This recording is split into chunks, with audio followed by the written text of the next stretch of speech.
All right, hello, my name is Tim Fisher. I'm a professor of mechanical engineering, and I'll be teaching a course on thermal energy at the nanoscale as part of the nanoHUB-U initiative. And this is something that has grown over time, and there's a series of courses now. This will be the first one that covers heat transfer and thermal transport issues. And today I'm going to just go through a little bit of an overview of what we plan to do in the course. It will be offered in March of 2013. So I'll start just by talking about a few applications that would inspire us. Not that they're going to be the topics of the course, but they are certainly motivating for the study of heat transfer in nanomaterials.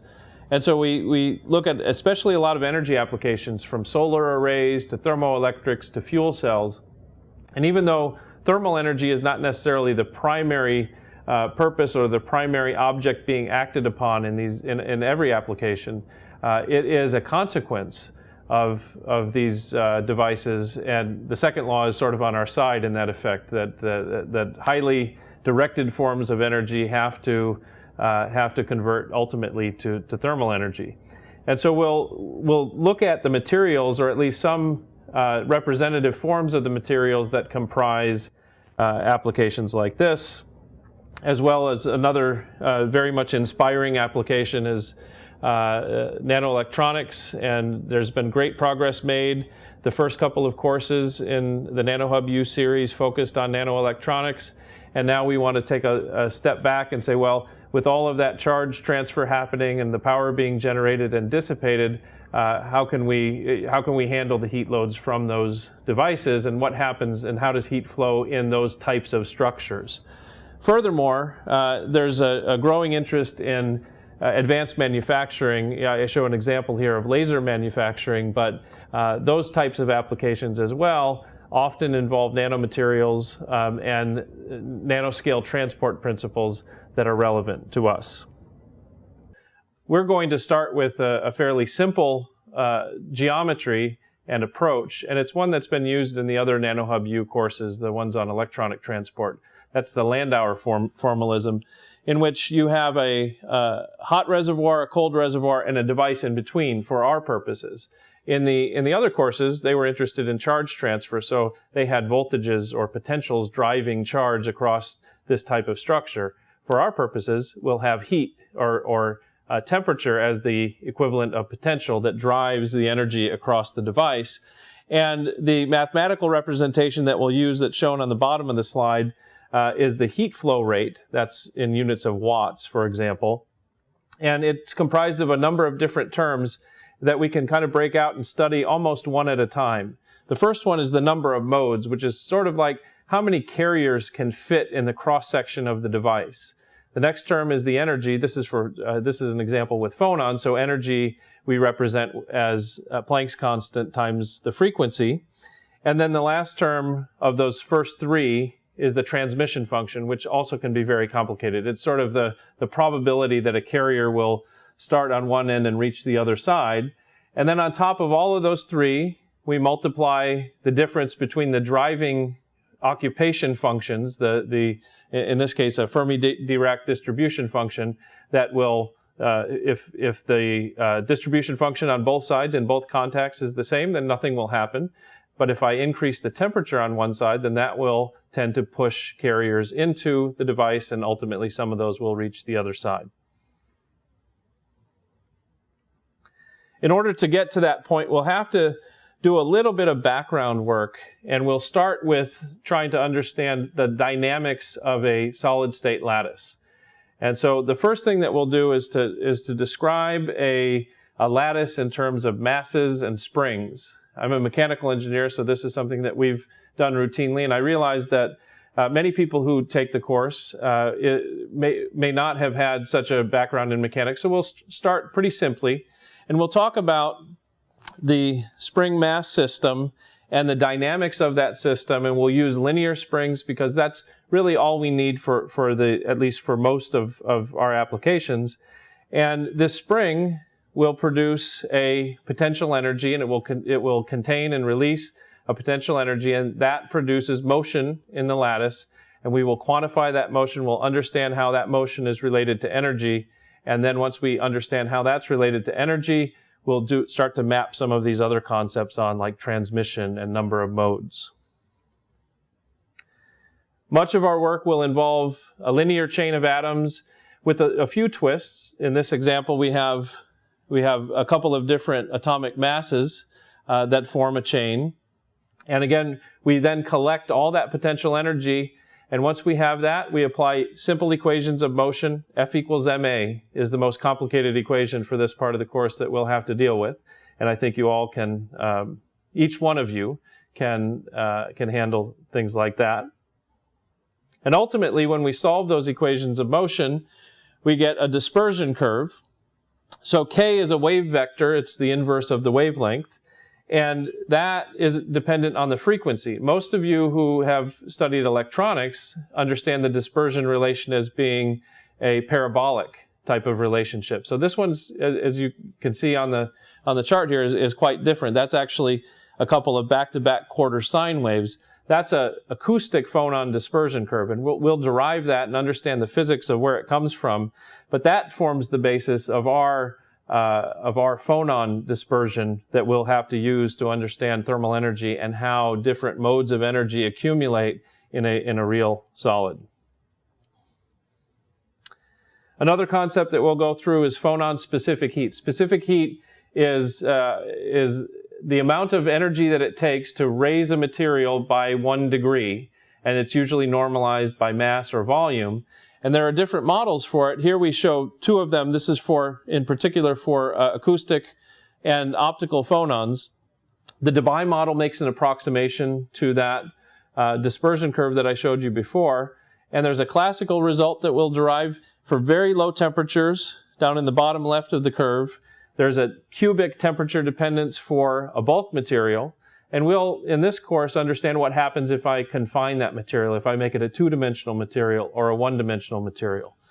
The Einstein model is more appropriate for optical phonons, which are higher frequency phonons, and we'll cover those as well. We'll also cover the specific heat characteristics and other thermal properties of electrons.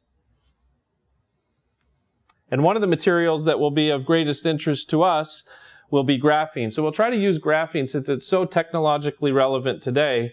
We'll try to use that as an example in many of the properties that we derive and the transport behaviors that we highlight. Graphene is a two-dimensional lattice of carbon atoms that form in a hexagonal pattern and that repeats throughout. And it has tremendously good thermal properties, very high thermal conductivity. It also has some very interesting electrical properties that I think most people know about today. And we'll use graphene as a basis because it's a beautiful two-dimensional material that can give you a lot of insights with a little bit less math than it takes to do full three-dimensional materials. And we won't forget about electrons. When a material is heated, the electrons change their distribution states. And so as temperature increases, you can see that we get in this distribution function higher and higher energies. And we'll understand what consequences those higher energy states and occupations have on transport for things like interfaces. I'm reminded of a time when I was working with some wonderful collaborators who were studying what they called single event burnout of electronic devices. And when I started to talk to them about the methods that they were using to simulate these events, these burnout events, they told me that they were using an isothermal model for the electrons, even though they were modeling burnout. Well, for me, a thermal engineer, it doesn't make a whole lot of sense. So we'll try to understand a little bit about what happens when temperature increases, especially when it increases substantially, how those changes in the distribution function affect transport, and in particular, thermal transport. We'll also do some work on the effects of quantum confinement with electrons. These principles are fairly well known, and certainly in the previous nanoHUB-U courses, they've been covered. We'll try to understand what consequences quantum confinement has on thermal properties, whereas what's been covered in previous courses has focused on electronic transport properties. We'll also look at the effects of confinement on phonons, these lattice vibrations that we talked about a little bit before. Here's a chart that shows the effect of both temperature and dimensionality. And what are the dominant phonon wavelengths? What wavelengths should I care about if I have a device that's so many nanometers in size? Well, I would think that wave effects would start to become important if the wavelength was comparable to that length scale, that nanometer length scale. And so we can look at that, at those kinds of issues, only once we kind of understand the dynamics of the lattice, where the energy exists in the wavelength space, and also what the temperature is. And those are things that we'll go through. These types of distributions, we'll integrate those, and then we'll, from those, derive thermal properties. Another thing that's very important in almost any nano device that I've ever seen are interfaces. And interfaces control, in many cases, they dominate the overall properties that we can measure at a human scale. And so understanding how heat flows across interfaces, this is again a one-dimensional chain of atoms, but this time it's in that contact device contact format. So what happens to a lattice wave on the left side as it approaches a different atom? How much of it on average is transmitted through and how much is reflected back? And then once that wave enters into the device, that's the orange atom, it has to go to the other side. Once it reaches the other side, how much of it can transmit through? And as you can see in the bottom right graph, we can form resonances just like we do with optics and multi-layer optics, where you have Fabry-Perot type peaks. The left side shows a dispersion curve for the two different materials in their bulk forms, and you can see that they have different dispersions, and that's what causes this interference pattern and this reflection at the interfaces. And we'll derive from first principles the relations that tell us how much of the energy gets through and at what wavelengths. So again, back to our structure that will inspire us throughout the course. We look back at these terms that I mentioned at the beginning. The number of modes, that's how many of these carriers kind of fit in the cross-section of a device. That's going to be most affected by the dimensionality of the problem. The second term that I've highlighted is energy, and that will tell us we need to understand what are the dominant energies in a given problem. That means what's the temperature, what's the background temperature, the lattice temperature. That will tell us what the dominant energies are. And then transmission. Transmission will be affected by things like interfaces that I discussed, by internal scattering mechanisms that we'll also go through, and ultimately we'll derive a full expression for this rate of heat transfer that we show here.